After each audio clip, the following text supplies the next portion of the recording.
Here we go!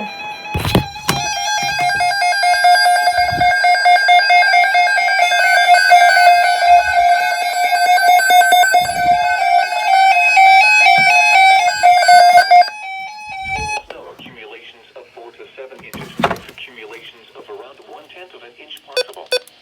Travel could be very difficult to impossible. The hazardous conditions could impact the morning or evening commute. Monitor the latest forecast for updates on this situation.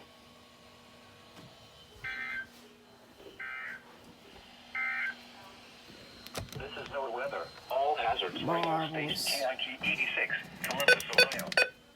Broadcasting on a frequency of 162.5. That. Central Ohio, including Columbus and vicinity. This broadcast originates from the National Weather Service Office of Wilmington, Ohio.